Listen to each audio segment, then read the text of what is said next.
Well, howdy folks. Well, I know I promised this video for you actually quite a while ago now, but unfortunately I had some problems with the footage that I recorded, and with my main computer being down, I had no way to correct it. So I have to make a whole bunch more new pemmican, so I'm going to film this again. So I'm going to show you how we're going to make actually a fairly large batch of pemmican, and we're going to do it right from raw meat, and we're going to use raw meat to make it just like it was done traditionally. Now we've got different tools than Native Americans had when they were making this, but we're essentially doing the same thing, just using modern tools. So this is like the ultimate carnivore food because it's just nothing but meat, fat, and salt. Speaking of which, I gotta make sure I put the salt out so I don't forget it. I've had this bad habit recently of forgetting to add the salt as I'm drying it. So remind me as we're doing this so that I don't forget, will you?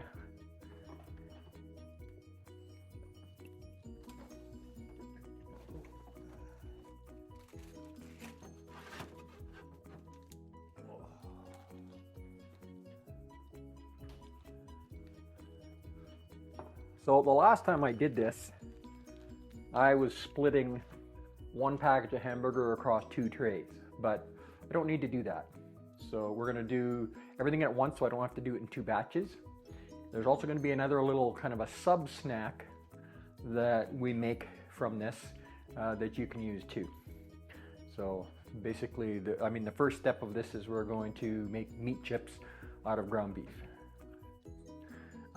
using my dehydrator.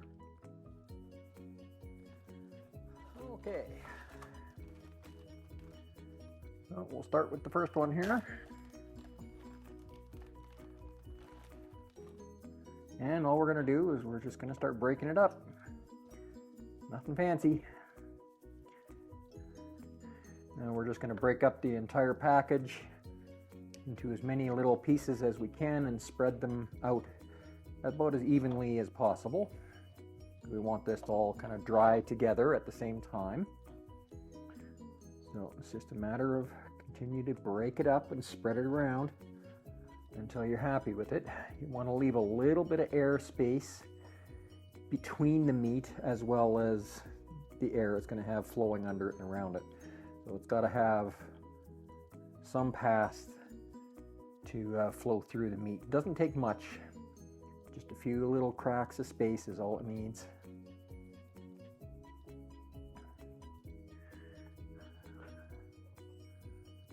Okay, there's one. Okay, here's the last one. Now, in case you're wondering, these packages range anywhere from 1.5 to 2 pounds each. They're usually somewhere in the middle of that.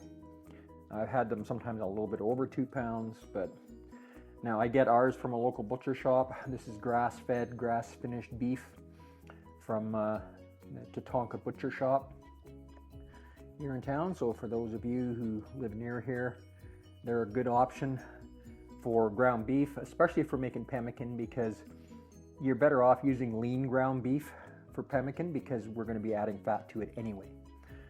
So usually they only have lean ground, although you can order regular ground from them. I've done that. Okay, now I want to thank you for reminding me. So we're going to make sure we salt these down really well. Now this is Redmond real salt. I get it coarse ground and then I just grind it when I need it fine. Now we're going to add quite a bit. Something I've discovered after making a few batches of this, it really takes a lot more salt than you think it will. And it also helps to preserve the meat. So we're just going to make sure it's got a good coating. Because by the time we add the fat to it, it's going to really dilute the amount of salt. Because as much as I've tried to do it, you cannot get salt to melt or dissolve into fat very well.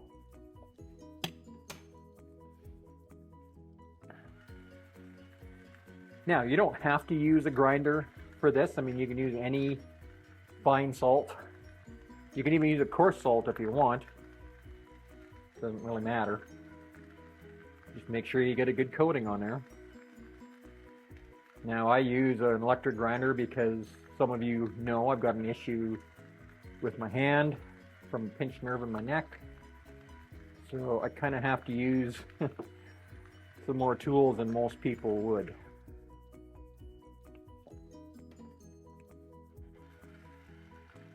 So now our next step after this, after we dry it, which is going to take somewhere around 9 or 10 hours. Last time it took 8.5, but I was only putting a half a package in each tray. So I imagine it's going to take a little bit longer. So I'll probably put it in for 10 hours and then just keep checking it when we get around 8 hours or so, just to see how it's doing. And these little individual pieces, when they shrink and dry up, they turn into really nice little meat chips that you just want to reach in and grab.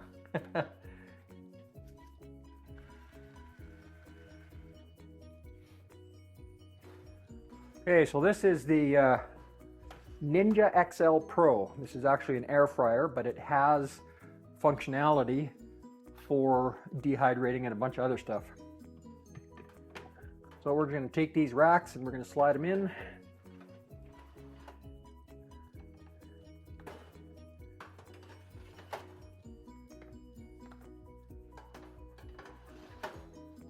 Oh, I forgot one.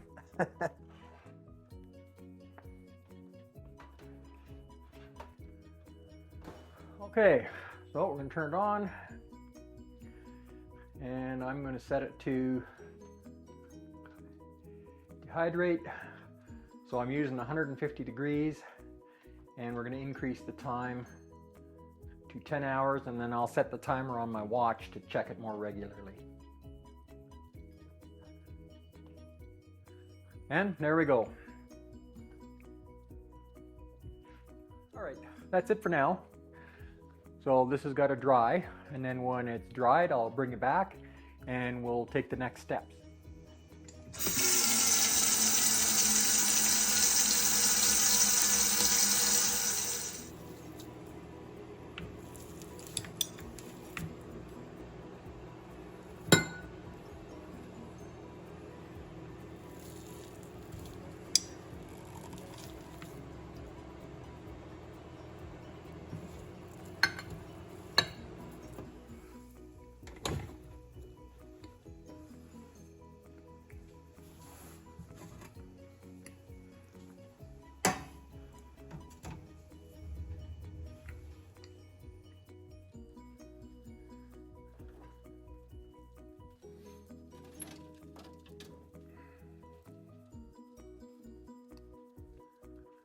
So here you can see I've got the melted fat, which we're going to be using in a little bit.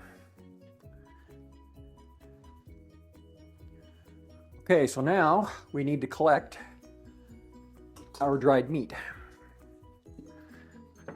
So what I discovered last time is when using these trays, it's a little easier if you put it in the fridge for a while. So this went in the fridge, you know, like after it was done drying, and then it stayed in the fridge all day yesterday. So now what I discovered is if we turn it upside down and just kind of tap on it, it loosens it up. It makes it easier to lift up.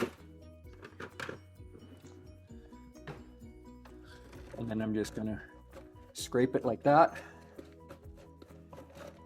Now, something that I was talking about before is this actually makes like little hamburger meat chips, and very tasty. So you can just eat them like this. Wonderful. Oh, I got the perfect amount of salt on that. So this can either be a snack or turn into pemmican or do a bit of both. So I'm making this big batch because I'm going to visit my daughter here in a few days. And I need something to eat on the trip. it's so difficult dealing with restaurants and so expensive, all that kind of nonsense. So that's why I'm making this big batch. So we're just going to finish scraping these out of the trays and putting them in there, and then our next step will be grinding. Okay, we're just on the last tray. I'll bring you back in a bit. And a little more experimentation with the other couple of trays, and that little trick of turning it over. Although it worked on the first batch because I over dried it, it doesn't make any difference on this. So just stick it in there and scrape it loose.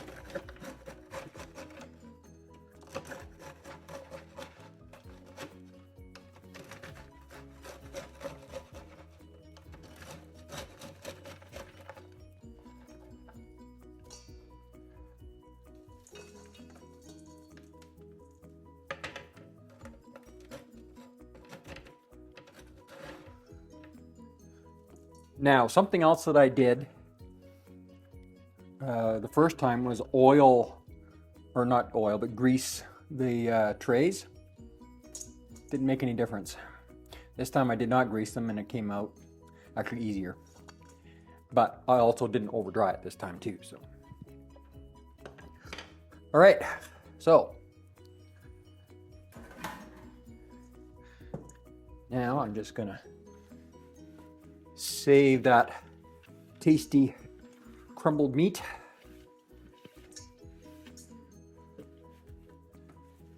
Now, while I'm doing this, I want to talk for a second about this cutting board. This is actually imported, I think, from Sweden, and it's actually made from like a bonded paper product. But we had one before the fire, and I mean, I chopped some really heavy stuff on it with a bone cleaver and it hardly left a mark. These things are incredibly strong. Now, the one thing I will suggest is that if you buy one of these, they slide around an awful lot. So I put these little silicone feet on, just self-adhesive.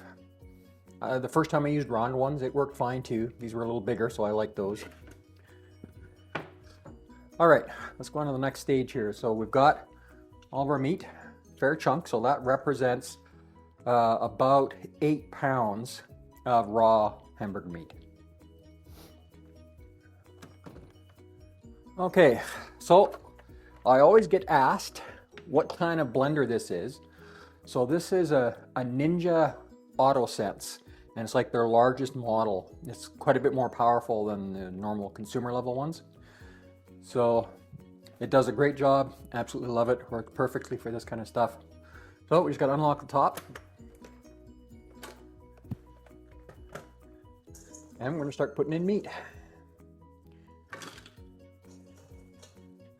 Now the great thing about this blender is you notice it's got all these blades all the way up and down on this spindle. And they're designed in such a way that they force the food up and down as it's grinding. I've used a lot of blenders in my life, and this is by far the best blender I've ever used. And look how far we can fill it up here. And I'm not going to go too nuts, but to basically to the top blades. Oh, got to plug it in.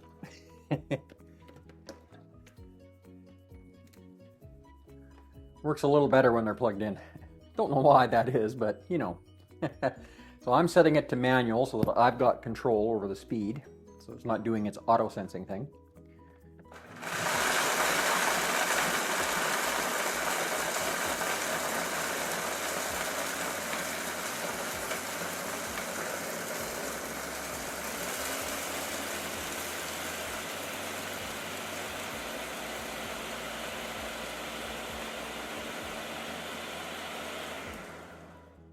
Okay, so 20 seconds, increasing the speed halfway through, and you get a nice fine powder.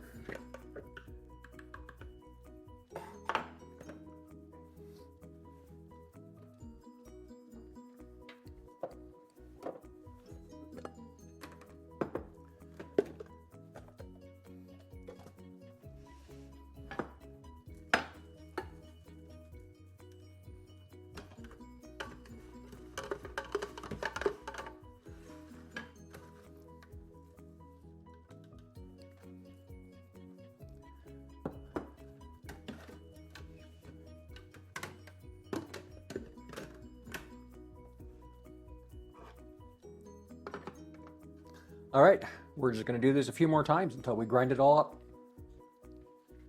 I'll bring you right back. Okay, here we are on the last batch.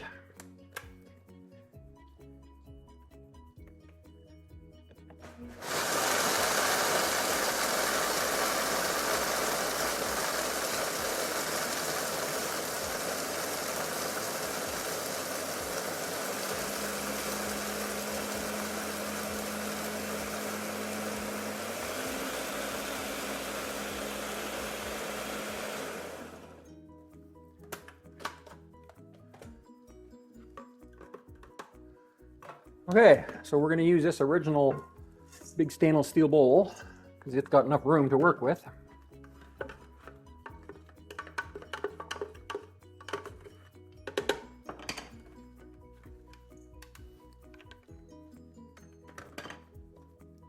This was the rest of it. Okay, what I've got here is a very full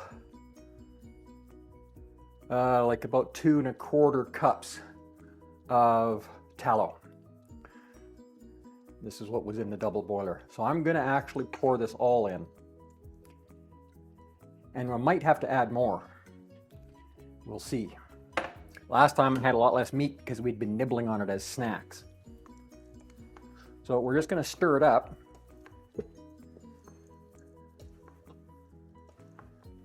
And that's nowhere near enough fat. By the time we're done, we need a little layer of fat floating on top of the meat because it's going to be used to soak up something else. So I'm just going to keep stirring this around here.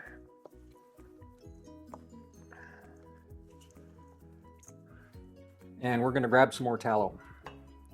Might have been a little hasty putting this back in the fridge. Hopefully it hasn't hardened up.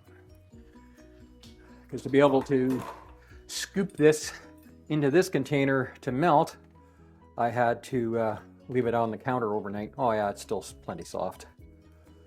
Okay, so probably this amount will be enough. Now, for those who are curious, I can render my own fat, but I did not render this fat. If you go through my YouTube channel, you'll see I've got some old videos on how to do that. But now it's just easier for me to buy it from the Hutterites. I get this ice cream bucket filled to the top for about 15 bucks, I think, if I remember correctly. So I think this will be enough. Now, normally I am not a proponent of melting your fat in the microwave because it can cause problems, especially with large amounts. But this is a small amount of fat and we need it in a hurry, so I'm just gonna go stick this in the microwave. I'll bring it back in a minute. Okay, so we got our extra fat here. We got about another, what is that? Just under a cup that we added. Now, I know, I don't like plastic either. I just don't have a glass bowl or container big enough to form this in. Last time it was barely big enough and we had used a bunch of the meat as snacking. So I don't really have a choice here. This is the only container I've got that's big enough. So we're gonna put it in here as is. I'm not gonna mix in the other fat.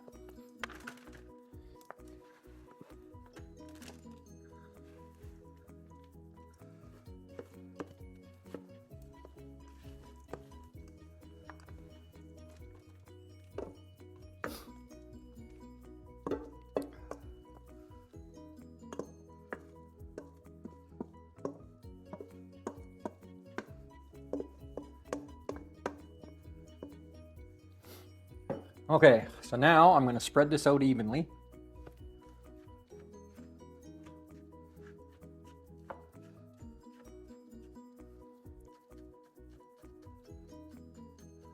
And I'm going to kind of pack it down a little bit. I'm not trying to make concrete here, I'm just trying to solidify it and get the air gaps and stuff out. This is a very important step actually. Otherwise it'll crumble in your hands as you're trying to eat it. Especially once it warms up a bit. I mean, it's fine when it comes out of the fridge, because that's normally where I keep this.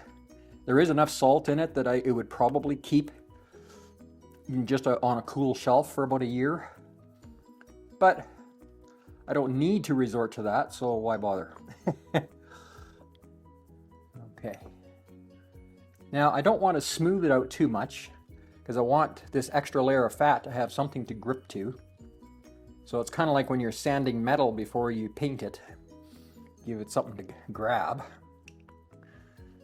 Okay, now I'm going to take this fat and I'm just going to pour it over top.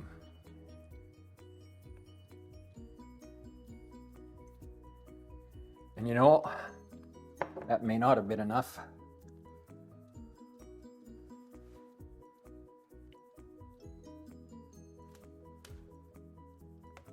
Yeah, actually I think it is just enough, because you don't want like a big thick layer on there of fat.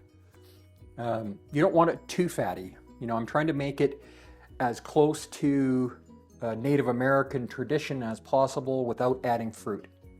That was something that they did. They would crush up fruit and add it in. But being carnivore, I don't do that.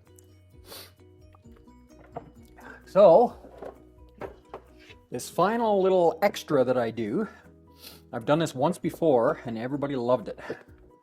So, I'm going to do it again. So this is my homemade pork panko. I did post a video on how to make this yourself at home a while back using that Ninja blender. So I'm just going to take handfuls of this and I'm going to lightly spread it over top. I just want like a thin, even coat. This stuff will swell as it absorbs the fat. So we don't want, you know, big piles of it on here. We just want a little coverage. So as the fat soaks it in, you can maybe add a little bit more. Just don't overwhelm it. Because remember, the pork panko does swell. Okay, so I'm just going to take the back of my hand and pat it down so that I can still reach in and grab some more without transferring dirt and bacteria and stuff. Just a little trick I like to use. Makes my life simpler.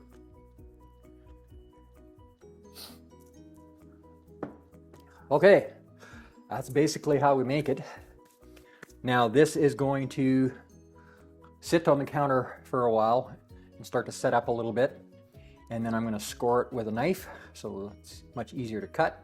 And then we'll stick it in the fridge and bring it back for a taste test when it's all hardened up and ready to serve. All right, bring it back in a bit.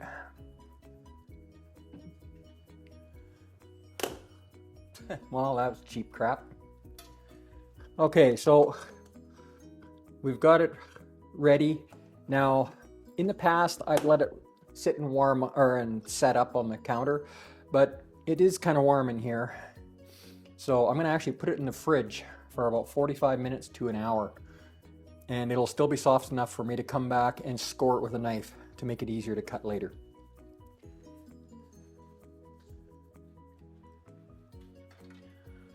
Okay, so like I mentioned earlier, I stuck this in the fridge for about 45 minutes or so. And now we're just going to score it or cut it. And then when it fully hardens, it'll be a lot easier to get out of the container. So I'm just going to go right down the middle here and kind of cut it in half.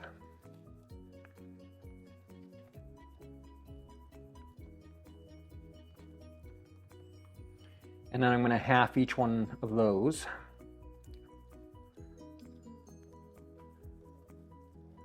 Now it helps when you have a very sharp knife. Now I do a lot of sharpening and honing of my knives. And these are quality Damascus chef knives. You don't need a Damascus chef knife, but just a good sharp knife. And then we're going to cut this in half again. I know, I hate that this is plastic. I just don't have glass or ceramic or anything else that's big enough for this batch. I will be rectifying that because I do not like plastic in my life. Okay. Oh yeah. That is amazing pemmican. Now I know the pork panko on top is not traditional. I understand that. But neither is not having fruit. So this kind of offsets what we can't exactly match if we want to stay pure, true carnivore. So I hope you enjoyed this. Now to keep, I'm just going to keep this in the fridge. Now traditionally, pemmican kept for about a year, as long as it had enough salt and not too terrible much fat, and was kept in a cool, dry place. So it's up to you. I mean, I just keep it in the fridge. If I'm going to be doing it long term, I might actually put it in the freezer. It freezes and thaws just fine, no issues. So I hope you enjoy this. This is a great way to make your own carnivore bars for the road, and they're a heck of a lot cheaper. So like, just to give you a little bit of the cost, that bucket of tallow cost me 15 bucks, of which we only used a small portion of it. So we maybe used about $1.50. And then we used 8 pounds of hamburger at about $5.75 a pound Canadian. And then the pork panko. So it's actually pretty darn cheap to make your own carnivore bars. They are so incredibly filling. It's absolutely amazing. And this is what I'll be taking on my trip. Now I'm also going to be taking some pickled beef tongue, which I will be making a video on that as well, if you're interested in how to make that from start to finish. With the new method that I found that works better than anything I've tried before. So, enjoy. Hope you make this. You'll absolutely love it. Or at least I do. Until next time, I'm David Reed. This is Fuzzy Road to Health. Happy trails, folks.